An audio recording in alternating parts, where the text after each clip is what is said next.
어떤 일이든 요즘은 자격증이 참 중요합니다. 전문직에는 당연히 자격증이 필요하겠죠. 교사에게는 교원 자격증을 따야 됩니다. 실습도 해야 되고 또 그에 합당한 인격도 가져야겠죠. 최근에는 뭐 사회적 뭐 논란이 되든 어떤 문제가 있든 어떤 이 자격증만 갖고 있다고 해서 또 그 문제가 해결되는 건 아닙니다. 그에 합당한 어떤 그런 인격과 인품도 있어야 되죠. 왜냐하면 교사라고 했을 때 교사답다라고 하면은 이 단순히 이 교원 자격증만 따서 교사가 되는 것이 아닙니다. 왜 교사가 됐는지 그런 사명도 있어야 할 것이고, 그리고 왜 아이들을 가르치려고 하는지, 가르쳐야 되는지, 이 가르쳐야 된다라고 하는 입장에서 그 인품과 성품도 중요하다는 것이죠.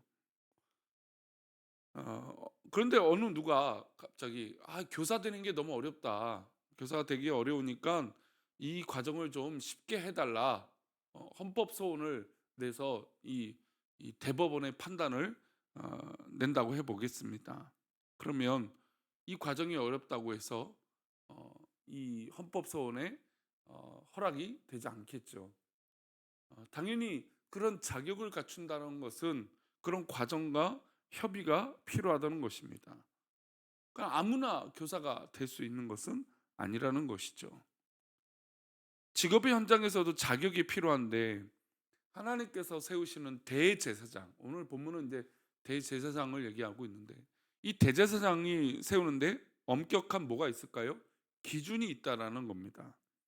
오늘 말씀은 하나님께서 인간 대제사장을 세우는 자격과 방법을 설명하고 있습니다. 그리고 진정한 대제사장이 되시는 예수님이 어떤 이 진정한 대제사장이 될 수 있다라는 것을 설명하고 있는 것이죠. 우리 1절, 2절인데요. 함께 읽겠습니다. 대제사장마다 사랑 가운데서 택한 자이므로 하나님께 속한 일에 사람을 위하여 예물과 속죄하는 제사를 드리게 하나니 그가 무식하고 미혹된 자를 능히 용납할 수 있는 것은 자기도 연약에 휩싸여 있음이라. 이 말씀에서 중요한 단어는 뭘까요? 연약이라고 하는 단어입니다.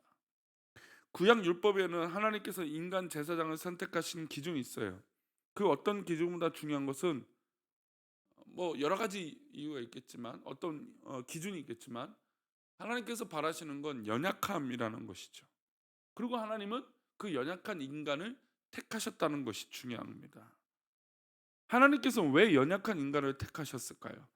연약하기 때문에 미혹당하는 자, 부족하는 자, 죄짓는 자들을 이해하고 도와줄 수 있기 때문이에요. 스스로 완벽하다라고 생각하고 내가 높다라고 생각하면 그 연약한 자들을 이해할 수 없겠죠. 그래서 최근에 한국 사회 재판, 그러니까 판결이 이 국민의 눈높이에 맞지 않다라는 것은 바로 이런 의미가 있겠죠. 왜냐하면 연약한 이 기준을 갖지, 그러니까 이 연약한 모습을 이해하지 못하는 어떤 이 절대적 기준으로 잣대를 가지고 판결을 내다 보니 또 이 선배들이 내놨던 판결을 가지고 재판을 하다 보니 이 서민들의 기준에 부합하지 못한 것이죠. 중요한 것은 눈높이를 맞춘다라는 것이에요. 내가 스스로 연약하면 바로 눈높이를 맞출 수 있습니다. 스스로 연약함을 인정하다라는 건 다른 사람도 그렇게 볼 수 있다라는 거죠. 그러니까 그게 연약해서 잘못되고 뭐 뭔가 부족하다가 아니라 나도 연약한 인간이고 연약한 죄인이기 때문에 하나님 앞에 도움을 받을 수 있다라는 겁니다. 강한 자, 능력 있는 자, 약점이 없다고 생각하는 자들을 택했다면 그들은 약한 자들을 도울 수 없다라는 것이죠. 그들이 왜 죄를 저질렀는지, 왜 무너졌는지, 왜 넘어졌는지 백성들의 고뇌와 삶의 문제들을 들여다보고 생각할 수 있다는 겁니다. 그러니 하나님은 연약한 자를 세워서 그가 연약한 자를 돕게 하고 또 스스로 연약한 자인 것을 인정하게 하신 것입니다. 그런데 연약한 자가 제사장이 되면 그도 당연히 연약하여 죄를 짓겠죠. 그래서 인간 대제사장이 하나님 앞에 제사 드리기 전에 뭘 하냐면 이 자기 죄를 사하기 위해서 제사를 드리는 것이 중요해요. 우리 3절을 보겠습니다. 3절 말씀 시작. 그러므로 백성을 위하여 속죄제를 드린것 같이 또한 자신을 위하여도 드리는 것이 마땅하도다. 그러니까 대제사장이 이 제사장이 되는데 스스로 연약하단 말이에요. 연약하다라는 건 죄를 지을 수 있다라는 거죠.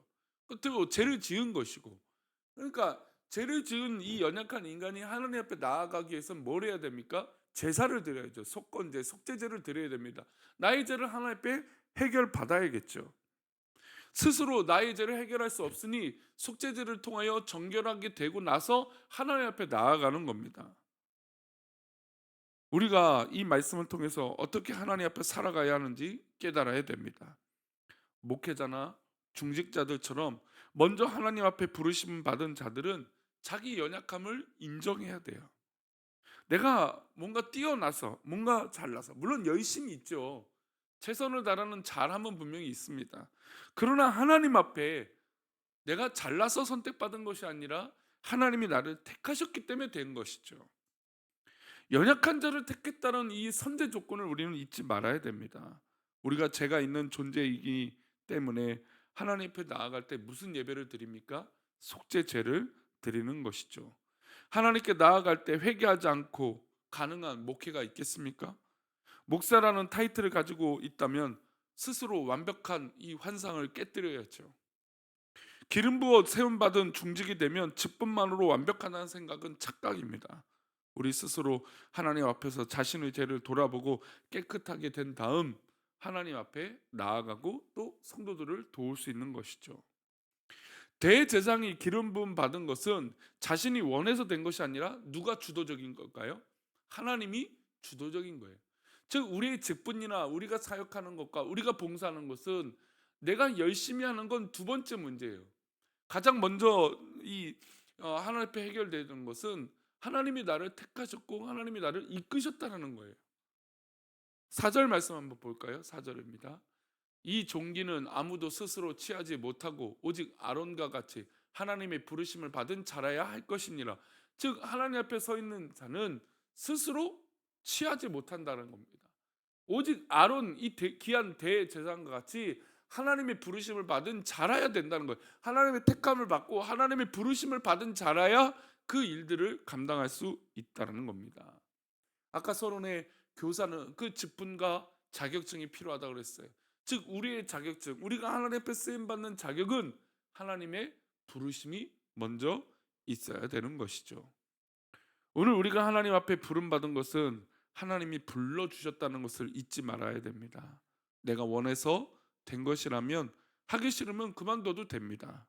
그러나 하나님께서 부르셨기 때문에 하나님께서 그만하라 할 때까지 하는 거예요. 그 이전까지 우리는 성실하게 감당하는 겁니다. 그래서 히브리서 기자는 하나님께서 예수 그리스도를 대제사장으로 삼으신 것을 설명하는 겁니다. 5절 말씀인데요. 함께 읽겠습니다. 또한 이와 같이 그리스도께서 대제사장 되심도 스스로 영광을 취하심이 아니요 오직 말씀하신 이가 그에게 이르시되 너는 내 아들이니 내가 오늘 너를 낳았다 하셨고, 예수님이 스스로 대제사장이 되겠다고 나선 것이 아니라 예수님조차도 누가 하신 겁니까? 하나님께서 아들을 대제사장으로 삼아 주셨다는 겁니다. 예수님이 대제사장이 되셨으니까 그분을 통해서 우리는 하나님께 나아갈 수 있는 담력을 얻었고 백성들을 구원받을 수 있었던 것입니다. 하나님께서 아들을 대제사장으로 삼았다는 뜻은 구원의 주도권이 누구에게 있습니까? 하나님께 있다는 것이죠. 인간을 창조하신 분도 하나님이시고 인간을 구원하신 분도 하나님 아버지이시라는 것이죠. 죄는 누가 졌습니까? 사람이 졌습니다. 죄는 우리가 저질렀습니다. 그러나 구원은 누구로부터 시작합니까? 하나님께로부터 시작한다는 것이죠. 아담과 하와를 에덴 동산에서 쫓아내실 때 그들에게 가죽 옷을 지어 입히신 분도 하나님입니다. 그러니까 죄를 지은 것이 아담과 하와인데 가죽 옷을 지으신 분은 하나님이라는 것이죠. 인간이 가죽 옷을 지어 달라고 한 적이 없습니다. 하나님은 인간의 죄를 가리기 위해서 짐승의 옷을 입히신 것이죠. 이때부터 시작한 하나님의 구원의 역사는 예수 그리스도를 이 땅의 대제사장으로 보내주시는 것으로 이어지는 것이에요. 그러니까 이 대제사장이라고 하는 의미가 그래서 중요한 거예요. 왜 예수님이 대제사장이 되는 것인가? 왜 그 역할을 감당하시는 것인가? 아들 그리스도는 구원의 주도권을 가진 하나님께 어떻게 응답하셨습니까? 예수님은 어떻게 하나님 앞에 고백하고 우리에게 나아가신 것일까요? 그게 8절 9절이에요. 함께 읽겠습니다. 그가 아들이시면서도 받으신 고난으로 순종함을 배워서 온전하게 되셨으며 즉 자기에게 순종하는 모든 자에게 영원한 구원의 근원이 되시고, 그러니까 예수님은 하나님의 아들이면서도 받으신 이 고난, 그 고난을 앞에 순종함을 배웠다는 겁니다. 예수님이 그 사역과 그 대제사장의 직분을 감당하기 위하여 그 고난 앞에 순종을 배우셨다는 거죠. 그래서 온전하게 되신 거예요. 여러분, 우리가 믿음으로 순종할 때 온전하게 되는 거예요. 하나님 말씀 앞에 순종할 때 우리가 거룩해지는 것이죠. 그래서 그 이후에 말씀 뭐라고 나와 있습니까? 자기에게 순종하는 모든 자에게 영원한 구원의 근원이 되셨고, 그러니까 단순히 순종의 문제는 어떤 문제에 대해서 내가 하나님의 뜻에 순종하겠다, 이것도 뜻이지만 이 순종이라는 것은 하나님의 아들이 예수 그리스도다. 예수님도 그 고난 앞에 순종을 배우셨다. 그러니 우리도 그 순종을 배워야 된다라는 거예요. 그래야 그 구원의 은혜가 얼마나 감격스러운지 깨닫게 되는 것이죠. 하나님께서 예수 그리스도를 대제사장으로 삼으신 것은 구원의 주도권이 하나님 앞에 있고 예수 그리스도로 말미암아 흘러가게 하셨다는 겁니다. 그러니 예수 그리스도가 대제사장이 될 수 있는 자격은 무엇입니까? 하나님 앞에 아들로 부르심을 받으신 것이고, 그리고 그 십자가의 고난 앞에 순종을 배우셨다는 겁니다. 예수님이 순종하셨으니 예수님의 그 은혜로 말미암아 예수님을 믿고 따르는 자들이 구원을 얻을 수 있다라는 겁니다. 예수님의 자격은 바로 이 순종함에 있었습니다. 이 구원의 자격이 바로 하나님의 부르심에 순종했던 것이죠. 그러니 우리도 오늘 우리가 순종하는 의미가 무엇인지 깊이 묵상하시길 바랍니다. 물론 우리는 중직이고 또 하나님 앞에 쓰임 받는, 또 이렇게 귀하게 새벽에 나와 기도하는 참 귀한 분들이에요. 그러니 우리는 또 이 귀한 순종을 하고 있는 것이죠. 그런데 이 순종의 의미가 단순히 어떤 이 약속된 것을 지키는 것도 순종이지만 하나님의 거룩하신 예수 그리스도, 그 예수 그리스도가 하셨던 것들을 내가 따르고 믿는 것도 순종이라는 거예요. 어떻게 보면 이게 전제 조건이죠. 오늘도 예수님이 그 고난의 길을 걸으셨던 것처럼 우리도 그 순종의 길을 따라 걸으며 또 그 순종의 삶을 믿음으로 우리도 오늘 그렇게 구원의 감격 속에 승리하는 복된 하루가 되시기를 축원합니다. 기도하겠습니다.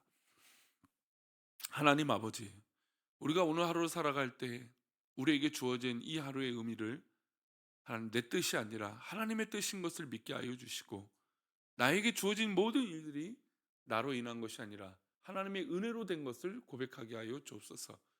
진정한 순종의 의미가, 또 내가 하나님 앞에 쓰임 받는 의미가 무엇인지 돌아보게 하여 주옵소서.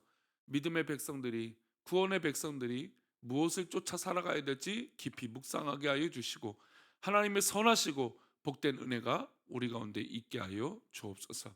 우리를 구원하시고 우리를 붙드시고 우리를 인도하신 놀라운 하나님의 은혜가 가득하게 하여 주옵소서.